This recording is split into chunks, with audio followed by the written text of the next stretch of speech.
నా ఛానల్ ఎవరైనా కొత్తగా చూస్తుంటే ప్లీజ్ సబ్స్క్రైబ్ చేయండి.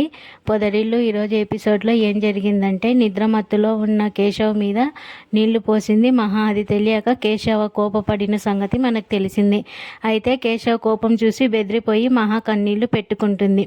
దీంతో కేశవ్ మెకానిక్ షాప్కి వచ్చిన తర్వాత కూడా అదే ఆలోచిస్తూ ఉంటాడు.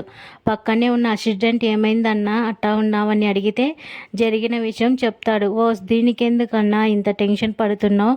నువ్వు ఎప్పుడైనా ఎవరికైనా సారీ చెప్పాల్సి వస్తే ఒక గిఫ్ట్ ఇచ్చి చెప్తావు కదా, ఇప్పుడు కూడా అదే చేసేయి, మీ వదిన అర్థం చేసుకుంటుందిలే అంటాడు. ఇదేదో మంచి ఐడియా. వైపు వంట పని అంతా పూర్తి చేసి మాధవ పనికి బయలుదేరుతూ ఉంటాడు. అమ్మ మహా మధ్యాహ్నం భోజనం కిచెన్లో ఉంది, నీకేమైనా టీ కావాలంటే పాలున్నాయి, లేదంటే కన్నాకి చెప్పు తెచ్చిస్తాడని మాధవ అంటాడు. సరే పెద్ద డ్యూటీకి వెళ్తున్నారా అని మహా అడిగితే అవునమ్మా అని చెప్పి మాధవ బయలుదేరుతాడు. ఇక అయితే మాధవ తాపి సుత్తి ఇలా పనిముట్లన్నీ సంచిలో పెట్టుకొని సైకిల్ మీద వెళ్ళడం చూసి మహా కన్ఫ్యూజ్ అవుతుంది. ఇదేంటి పెద్ద ఆర్కిటెక్ట్ అని చెప్పి కదా ఇలా సింపుల్గా వెళ్తున్నారేంటి అని మహా అనుకుంటుంది. అవును మీ అన్నయ్య ఆర్కిటెక్ట్స్ అని చెప్పావు, ఇదేంటి మేస్త్రిలా వెళ్తున్నాడని మహా అడుగుతుంది. అవును కదా ఆర్కిటెక్ట్స్ అని చెప్పాను కదా అని ఎలా కవర్ చేయాలా అని తెగ ఆలోచిస్తుంటాడు చక్రి. ఇక అన్న ఇప్పుడు ఆఫీస్కి వెళ్ళటం లేదు, సైట్కి వెళ్తున్నాడు, అందుకే ఇలా సింపుల్గా వాళ్ళతో కలిసిపోతూ సైకిల్ మీద వెళ్తాడంట అని చక్రి చెప్తాడు. అయినా సరే మహాకి నమ్మకం కలగదు. ఇక సరే నేను చాలా రోజులైంది డ్యూటీకి వెళ్ళొస్తానని చెప్పి చక్రి జారుకుంటాడు. ఇక మరోవైపు కథలోకి కొత్త క్యారెక్టర్లు పరిచయం అవుతాయి. ఈరోజు ఆరుబయట క్లీన్ చేస్తూ తెగ తిట్టుకుంటూ ఉంటుంది వరాలు.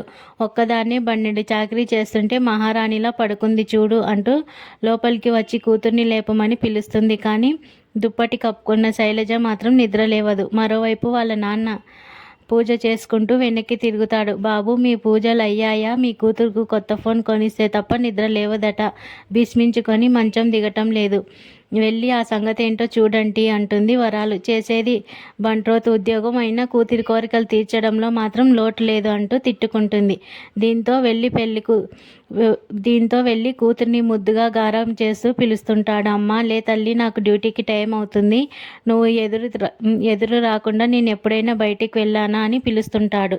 అయినా సరే ఫోన్ కావాల్సిందే అంటూ చేతులు చూపిస్తుంది. ఇలా చూడు, నువ్వు ఫోన్లని డ్రెస్సులని ఇలా ఖర్చులు చేయించి చదువు పక్కన పెట్టావంటే కలెక్టర్కి ఇచ్చి చేద్దామనుకున్న మీ నాన్న ఏ మెకానిక్కో నిన్ను కట్టి పెడతాడు, చూసుకో అని వరాలు దులిపేస్తుంది. ఇక రాత్రి వచ్చినప్పుడు తీసుకొస్తానని మాట ఇవ్వటంతో దుప్పటి తీసి ఫేస్ చూపిస్తుంది శైలజ. అంటే మన మెకానిక్ హీరో కేశవ్కి అమ్మాయి జోడి అన్నమాట, మనకు అర్థమైంది కదా. ఇక శైలజకి సురేష్ అనే ఒక బేవార్స్ అన్నయ్య కూడా ఉన్నాడు. మరోవైపు నారాయణ బీడీ కాలుస్తూ ఆరు బయట కూర్చుంటాడు. వదిన ఇంట్లో ఉంది కదా, నువ్వు ఈ బీడీ కాల్చడం అవసరమా అని కన్నా తిడతాడు. ఇంతలో మహా బయటికి వచ్చి పోలీసు మిమ్మల్ని తీసుకెళ్లారు కదా, ఏమైనా ఇబ్బంది పెట్టారా అని అడుగుతుంది. చూశారా, నిన్న కాక మొన్న వచ్చిన కోడలి పిల్ల నా మీద ఎంత కేరింగ్ చూపిస్తుందో చూశారా అని చెప్పి కిచెన్లోకి వెళ్తాడు నారాయణ. బయటకి విసురుగా వస్తూ రే పాలకూర పప్పు పచ్చళ్ళు తప్ప చికెన్ మటన్లు చేయాలని మీ అన్నయ్యకి అనిపించదా? ఇవి మీరే తినండి, ఆరగించండి, నాకేం వద్దంటూ నారాయణ సైకిల్ తీసుకొని వెళ్ళిపోతాడు. ఇదంతా చూసి ఏంటి ఈయన ఇలా ఉన్నాడని మహా అనుకుంటుంది.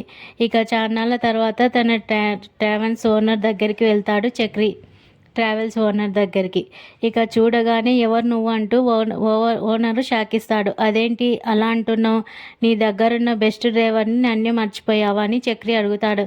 నువ్వు చేసిన పనికి ఆ అమ్మాయి నాన్న అన్న నన్ను చంపేస్తారని రౌడీల్ని తీసుకొచ్చి వాయించారు, ఏదో టైం బాగుండి బయటపడ్డాను, దీనికి కారణమైన నిన్ను మళ్ళీ కలవాలని ఎందుకు అనుకుంటారా అంటాడు. అదేంటి అలా అంటావు, అసలే పెళ్లి చేసుకొని వచ్చాను, ఉద్యోగం లేకపోతే ఎలా అని చక్రి అడుగుతాడు. నువ్వు ఎక్కడికైనా పో, నేను మాత్రం నీకు ఉద్యోగం ఇవ్వను, వారం క్రితమే నీ జాబ్ తీసేశాను అంటాడు. ఇక చక్రి ఎంత బతిమిలాడినా సరే ఓనర్ ఒప్పుకోడు. దీంతో చక్రి చేసేదేం లేక వెళ్ళిపోతాడు. ఇక వదినగా నాకు ఆకలేస్తుంది, భోజనం చేద్దామా అని కన్నా అడుగుతాడు. అవును తిందాంలే, కానీ నువ్వు వదిన అని పిలిచింది నన్నేనా అని మహా అడుగుతుంది.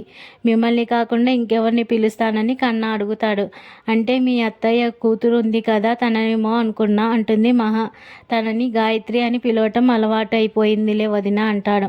ఇక అవును కానీ గాయత్రి నీ గురించి ఏదో చెప్పానని చెప్పి ఆగిపోయింది, ఏంటి ఆ మ్యాటర్ అని మహా అడుగుతుంది. మీకు దండం పెడతాను వదిన, అది మటుకు అడగొద్దు అని కన్నా అంటాడు. ఇంతలో రే ఆకలి దంచేస్తుంది అంటూ కేశవ ఎంట్రీ ఇస్తాడు. రా అన్నయ్య, ఇప్పుడే భోజనం చేద్దామనుకుంటున్నాం అంటాడు కన్నా. భోజనం చేద్దామనుకున్నావా? ఇంకెవరున్నారు అంటాడు. నేను వదిన అని అనగానే వామ్మో అంటూ మహాని చూసి కేశవ్ బైక్ తీసుకొని వెళ్ళిపోతాడు. అదేంటి అతను అలా పారిపోతున్నాడని మహా అడుగుతుంది. ఉదయం మీ మీద కోపడ్డారు కదా అందుకని వెళ్ళిపోతున్నాడని కన్నా అంటాడు. అయినా కానీ మళ్ళీ ఇంటికే రావాలి కదా, అయినా ఎన్ని రోజులు పారిపోతాడని మహా అంటుంది. ఇంతటితో ఈరోజు ఎపిసోడ్ పూర్తవుతుంది. Please subscribe.